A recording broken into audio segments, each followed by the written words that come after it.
What else we got? Have we got time to do that Limbaugh piece? We do? I want you to hear this. I don't need to give you a setup. Just go ahead and run it. Joel in Falls Church, Virginia. We want to grab a call. You're first. Great to have you. Hello, sir. Yes, I think you're a little self-deprecating. There's no doubt you can get a presidential Medal of Freedom. First of all, back in the 90s, when you were invited to honorary chair or gavel or something like that, you had a statue of yourself dedicated at the Missouri House of legislature, whatever it is there. And that's a bust of me in the Hall of Famous Missourians at the State House in Jefferson City, Missouri, which, by the way, the left is still trying to get removed.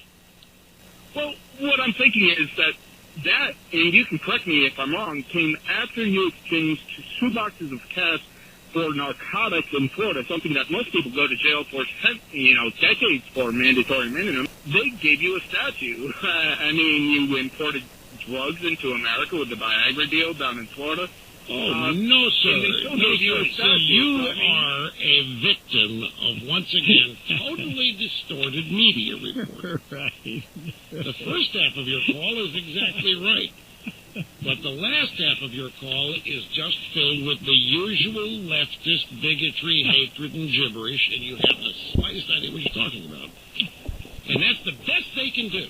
That is the absolute best they can do. Oh, my God. And I didn't make myself go deaf. I really didn't.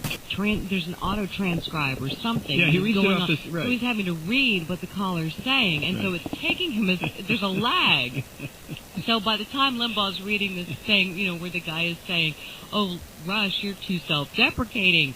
I mean, you have a bust in Jefferson City, and you have, yeah, by the time Limbaugh's reading that, the guy has already gone on. Right. He's talking about the shoebox full of drugs and Viagra. Right. And because Limbaugh has, blew his cochlear nerve. Why Mr. Snerdley, whoever that is, his call screener, doesn't cut that stuff off. And I would imagine that there was probably hell to pay. Yeah, Snerdley might have been, getting a Coke, That's true. grabbing a bag of chips or something. That's true.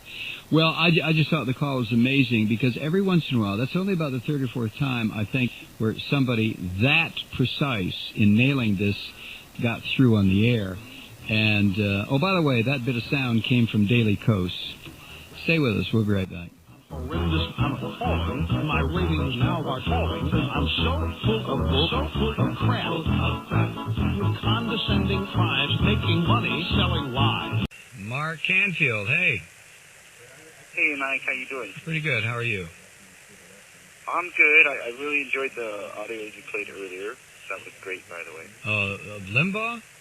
Yes. Can you believe this guy? I mean, it's just, I have to be reminded every once in a while what a slimy man he really is. But I thought the call from whoever it was great. I always say Limbaugh is a perfect example of money talk. That's about all. That's about it, yeah. But I've actually been writing over at Daily Kos about the Washington State election, and it's gotten a lot of national attention, mainly because of 3 news stories. The proposal to raise the minimum wage in Washington to $15 an hour. Right. But then 2 big ones are Initiative 522 calling for the labeling of GMO food, and the election of the Socialist Occupy movement candidate, Kshama Sawant, who is now officially a member of the Seattle City Council. Well, that's certainly good news. That's a start. Now there's only about 150,000 more elective offices that have to be filled with Democratic Socialists, and then we can get started. Well, actually, I think both of these stories are very instructive in terms of political action. You see on the one hand how these corporate monopolies, Dow Chemical, DuPont, Monsanto, and the Grocery Manufacturers Association, which includes all of the big name food producers. It shows how they can get together and flood the airwaves with negative ads and convince people to vote against their own best interests. And then in the other case of Kshama Sawant, it's actually a case of where the political consultants, probably all over the country, but of course especially in Seattle, are, according to a friend of mine who's been a lifelong Green Party member, he's saying the Democrats and the political consultants are shaking in their boots because no one expected this victory by an Occupy candidate, let alone a Socialist Occupy candidate. Mm-hmm. But, you know, she actually had conceded to me on the night of the election, so even she didn't really think at that time that it was going to be a big win. But in actuality, she came from behind the mail-in balloting system, so it took them actually a couple of weeks to get most of the votes counted. Right. And she came from behind and won, and Richard Conlon gave his concession speech the other night. She had a victory party on Sunday and told people that it was a victory for working class folks all over the world. Mm-hmm. And yeah, you know, I'm going to be paying attention through the friends I have in Seattle and of course through you, how this council member now, given her political persuasion, how she acts and reacts to the push and pull that obviously takes place in Seattle politics.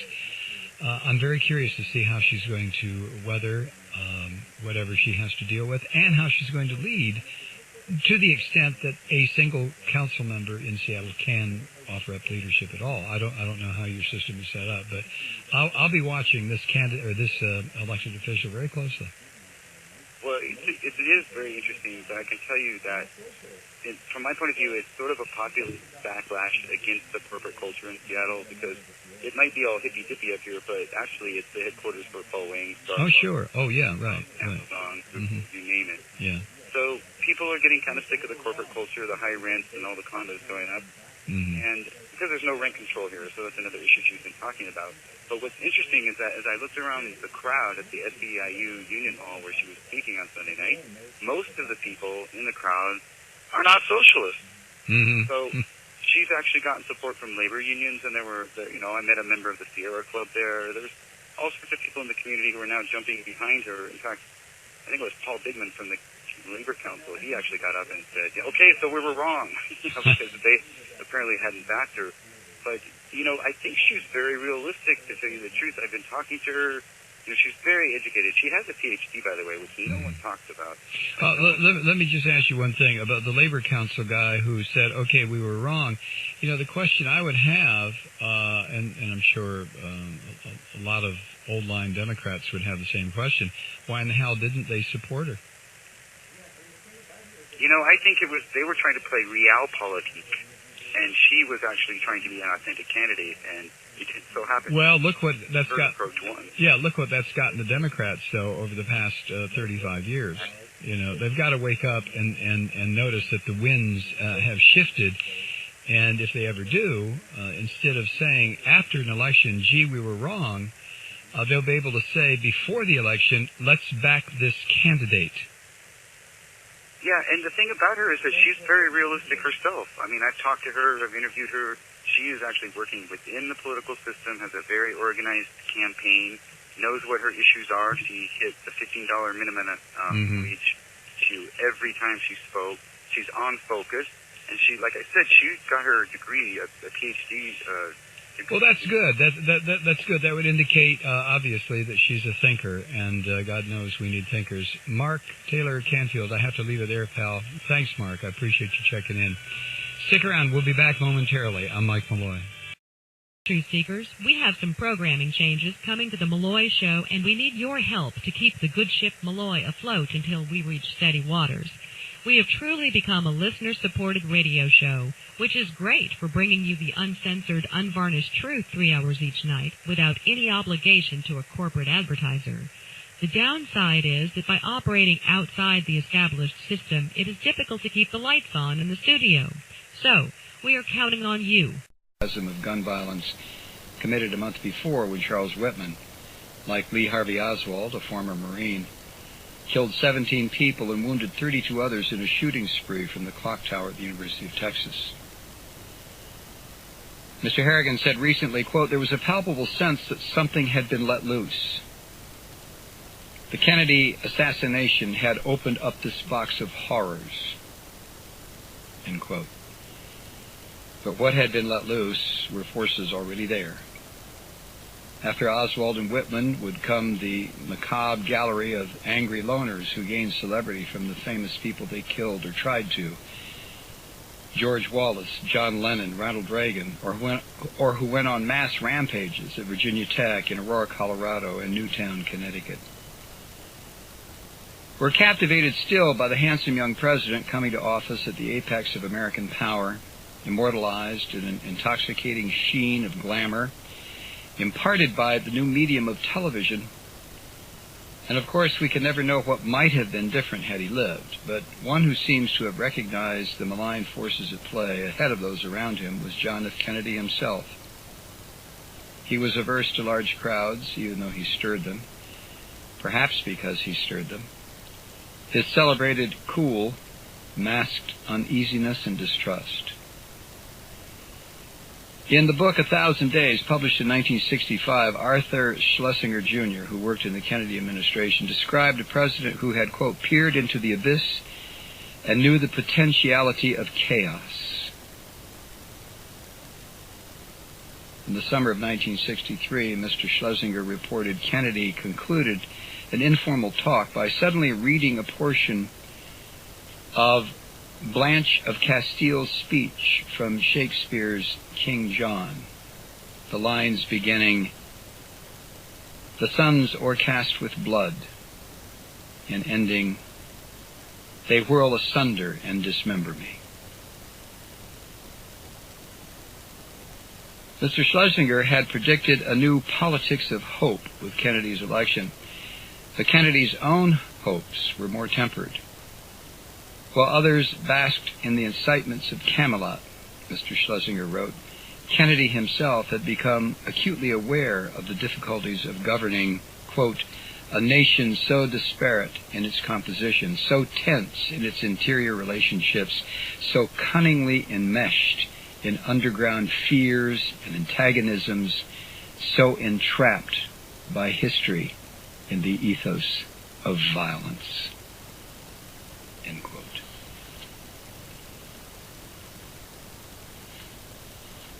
An excellent, excellent piece written by Sam Tannenhouse in today's New York Times. So again, reading that, as I was sitting in front of Molly's school waiting for her to finish up track club, it just, it set off once again in me that eruption of emotion versus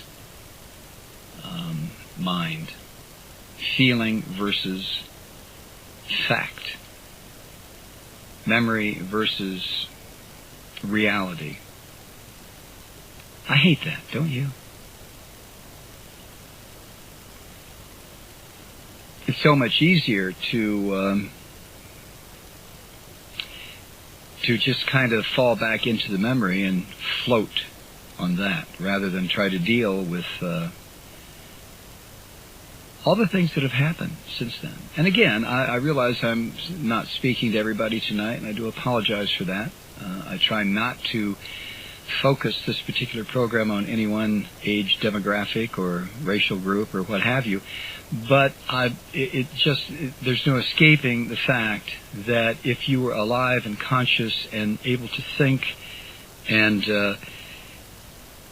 somewhere in your teens or beyond on that day, 50 years ago today, then you know how it affected not just you and your family and this country and the world, but you know also how you, like me, are kind of trapped in the memories.